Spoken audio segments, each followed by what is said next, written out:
जय श्री राम। रामचरितमानस के 12वें अध्याय में आपका स्वागत है। आज हम संस्कृत से निकलकर अवधी में प्रवेश कर रहे हैं।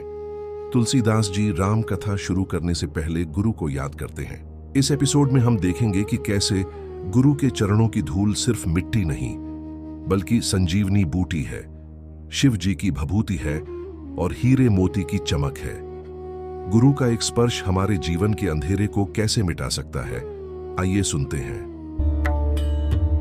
बंधु गुरुपद पदुम परागा, सुरुचि सुवास सरस अनुरागा, अमिय मुरिमय चूरन चारु, समन सकल भवरुज परिवारु, सुकृति संभुतन विमल विभूति, मंजुल मंगल मोद प्रसूति, जन मन मंजु मुकुर मलहरणी, किए तिलक गुण गण बस करनी, श्री गुरुपद नख मणि गण ज्योति, सुमिरत दिव्य दृष्टि होती, दलन मोह तम सो सप्रकाशु, बड़े भाग उर आवै जासु।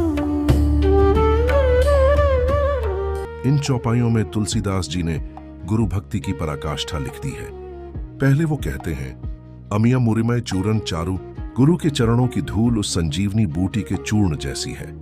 जैसे संजीवनी मुर्दा इंसान को जिंदा कर देती है, वैसे ही गुरु का ज्ञान हमारे मरे हुए संस्कारों को जिंदा कर देता है और सारे भव रोग, मानसिक दुख मिटा देता है। दूसरी बात वो कहते हैं, सुकृति संभू तन, वो धूल शिवजी की भस्म जैसी पवित्र है। हमारा मन एक शीशे की तरह है जिस पर पापों की धूल जमी है। गुरु की चरण धूल उस शीशे को साफ कर देती है, मल हरणी, जिससे हमें अपना असली चेहरा और ईश्वर दोनों दिखने लगते हैं। अब तुलसीदास जी चरण से हटकर नाखून पर आते हैं।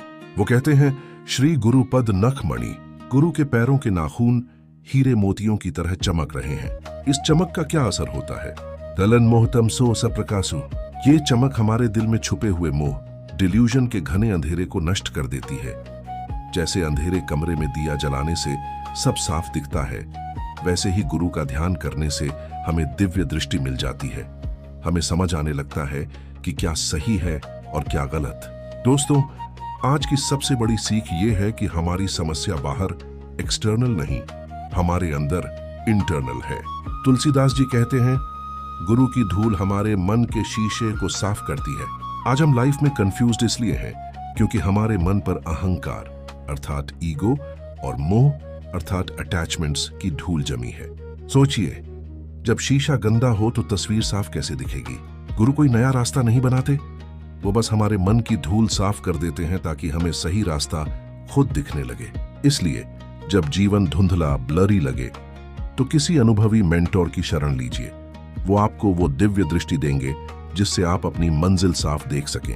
प्रभु श्री राम की इस गाथा को जन जन तक पहुंचाने के मेरे इस प्रयास को आपके सहयोग की आवश्यकता है। आपका हर एक योगदान मुझे और इस चैनल को निरंतर आगे बढ़ने की शक्ति देगा। आप अपनी श्रद्धा अनुसार 10 रुपए, 50 रुपए या जो भी संभव हो योगदान कर सकते हैं। विशेष सूचना, आप 501 रुपए या उससे अधिक का सहयोग करके डिजिटल रामायण सीरीज की स्पॉन्सर लिस्ट में अपना नाम जोड़ सकते हैं। सहयोग के बाद स्पॉन्सर लिस्ट में नाम जोड़ने के लिए डिस्क्रिप्शन में दिए गए गूगल फॉर्म को जरूर भरें और हमसे जुड़े रहने के लिए अनंत गाथा को सब्सक्राइब करें।